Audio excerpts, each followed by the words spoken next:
Kenny, kind of talk about the defense, Kenny, and how well they played. Unbelievable. Defense battled. They attacked. They played aggressive. They played way better than enough to win the football game versus that offense. Unbelievable job by Coach Ward.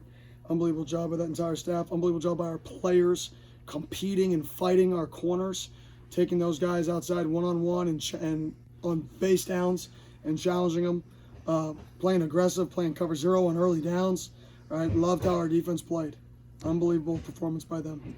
you had missed the one field goal, another one blocked. Were those factors in the decision to go for it? And can you talk about the pick six? Yeah, we were down 2 linemen, and we went in saying if we lost 2 more linemen, we couldn't kick field goals. So 1 lineman was risky. We knew it. So when we kicked the 1 field goal, getting into the depth of the O-line, we were a little concerned, and then that one got blocked. And then we lost another O-lineman. Cade was out for a little while, so it was a no-go that we couldn't kick it. So it was 100% a go. And, it's a motion play. We know they're going to play man. We know they're going to spin the back end. So we're trying to motion the guy across, get him to spin the back end, get the guy to go over top, and then bang it back underneath.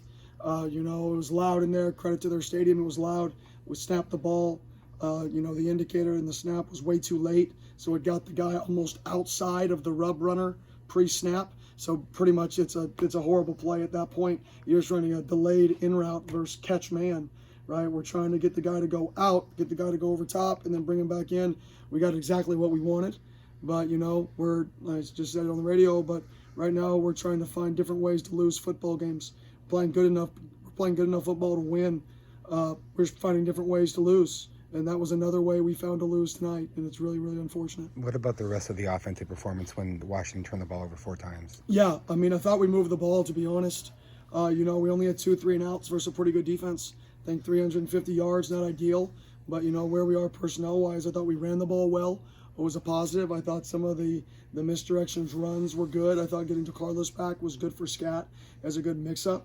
But at the end of the day, we didn't win. We knew if they lined up and played man that we were going to have a chance at 50-50 balls to get those explosive plays. And we just we didn't get those wins. So I got to find better ways to get our guys opportunities to get the ball downfield, because I think we only had 2 explosive passes, maybe 1 explosive pass in the football game. Could have been a walk-off, but we got to get more explosive passes. I got to do a better job mixing that in. But I thought our O-line played pretty well. It seemed like you did what you needed to do as far as keeping the ball. The time of possession was heavily in your favor to do it, and you got the takeaways on defense. So it seemed like the formula was there to win this game. Yeah, the formula was there. That was the formula we wanted. We wanted to keep the ball. We wanted to run the football. We wanted to run perimeter runs. We wanted to throw a really quick passing game and not take negatives, which we did throughout the game. We wanted to use that to keep possession of the ball. The difference is we missed 2 field goals, right? If you have 13 points there, at the end it's a different football game. We didn't convert on 2 of the 4th downs in the plus territory because we weren't making field goals. When we were aggressive on them, both of those would have been field goal scenarios. Jalen Conyers earlier would have been a field goal scenario as well. We would have kicked both of those, but we just weren't in a personnel position to kick those, to be honest. And I wasn't going to go put somebody out there that is going to struggle in that scenario. I'm going to play to try to win it. So those 2 plays in the game, those 2 4th downs, and then missing 2 field goals, that's 4 times you get inside enemy territory, inside the 25-yard line, and have 0 points. Even if you kick 4 field goals in that scenario, you have 12 more points, and you win the football game. So we got to clean up and get more consistent on field goal. We got to, I don't know if there's big bodies at ASU who just go there that want to play field goal for us. If you weigh 330 pounds, and I mean it, reach out to our team, 320 pounds, reach out to our team, because we need big bodies to put in there on field goal, and we're down a lot of them. And that's going to come back to bite us if we, have to play without, a successful field goal unit. So that was those scenarios. What were the ingredients that led to that defensive performance being what it was? We work. We work and we believe. I say it all the time. People probably think I'm a little crazy. We take the field. Every time I take the field, do anything competitive, I expect to win. And people will, do you really expect to win, or do you hope? No, I expect to win. I hate losing. This is so frustrating because we could have won the last 4 football games. Our guys are playing solid to good football. but we're finding different ways to lose, and I got to remove that. We can't keep losing games in different ways. We eventually got to get over the hump. We eventually got to make a play. We eventually got to catch that fourth down. We eventually got to send a perfect motion versus the look, and the safety goes over top and bang it for a first down. We eventually got to make those plays in those critical moments of the football game, and I got to do a better job training those moments, because right now, like I said, it's a bingo card for how are we going to lose, even though we're playing winning football, which is very upsetting. But I will say this, I'm so proud of our guys. Our guys are battling. We're 1-6. Our guys are competing their butt off. We couldn't go to a bowl game preseason. Nobody cares about us. And our guys are showing up to work every day. They're competing every day. They're in that locker room hugging each other saying, we're going back to work. We're building the right culture here. We can see how close we are in year one through all of this, all the banged up, all the negative. We're this close. We're this close to not just being a solid team. We're this close to being the number 5 team in the country. We're this close to beating USC. We're this close to being good football teams. This close. So we're going in the right direction. Would I like it to happen faster? Yes. I'd like it to happen much faster. But you know what? You can't control the time of when it's going to flip. But when we learn how to win, we're going to be a really, really dangerous football team. Well, the thought process on taking the delays on the one field goal and the PAT? Yeah. Well, we were trying to get them to jump. They were really, really aggressive versus Oregon. So we did a lot of false cadence in the game just because those guys were getting off on the ball. So the difference in a 25-yard field goal and a 30-yard field goal is like 2% statistically on making it.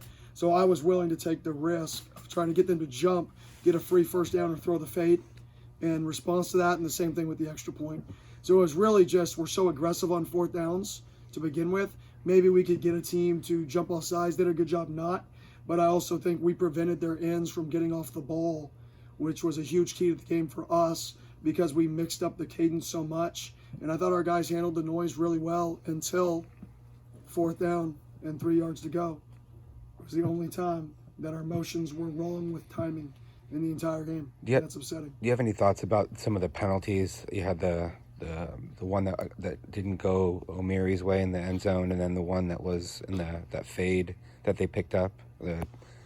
Was it? Yeah, they threw it from the back judge, threw it and said he grabbed him, and the side judge on our side said there was no restriction, so he overruled it.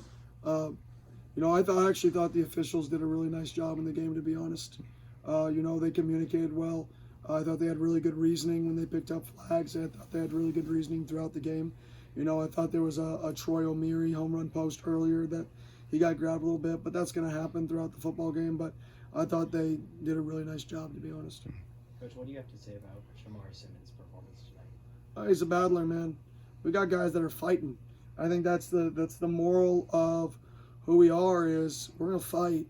We're going to go to practice. We're going to compete. We're going to fly around. We're going to have energy.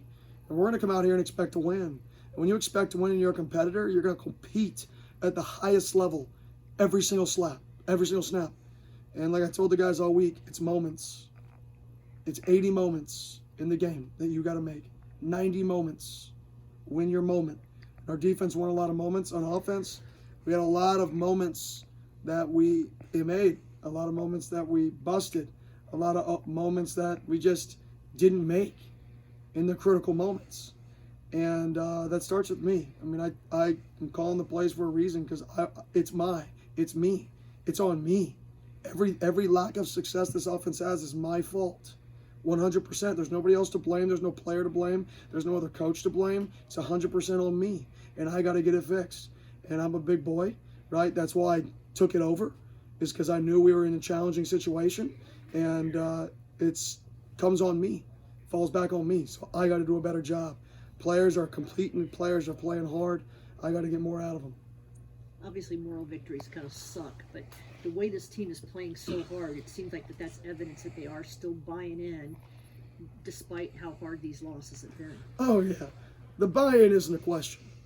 You guys come out to a practice. The buy-in isn't a question. The will to compete of this team isn't a question. The will to go back to work on Monday isn't a question, right? Finding a way to win, that's what we got to figure out. But the culture that we're instilling here is the right culture. the fight that we're instilling here is the right fight. We can see it. You'd have to be blind to not see it. I mean, if it was all about wins and losses right now, right, this would be horrible. But it's about the growth.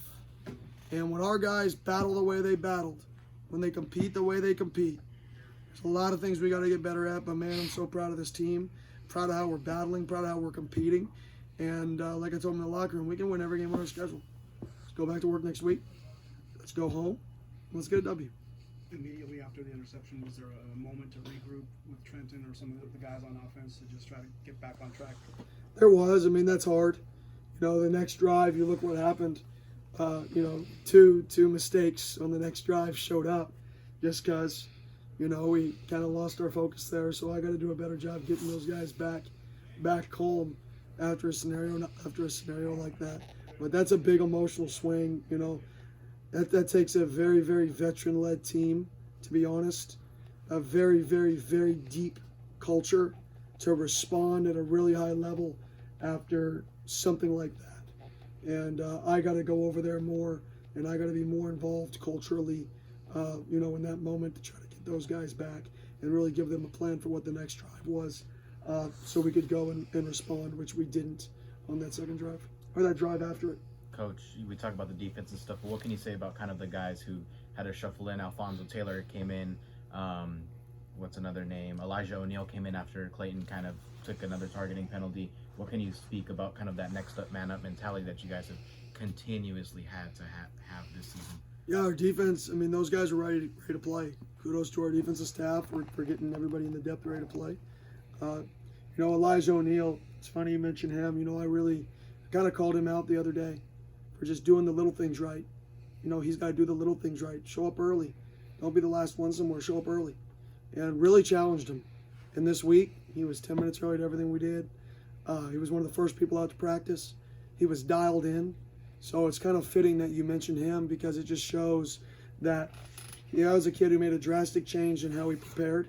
And for him to go and have that success on game day, hopefully, I mean, that's a kid with 3 years left. Hopefully that shows him, man, if I just do it this way, if I just do it the right way, right, I'm going to be ready when my number's called on game day. Anything else? Thanks, Coach. Thanks,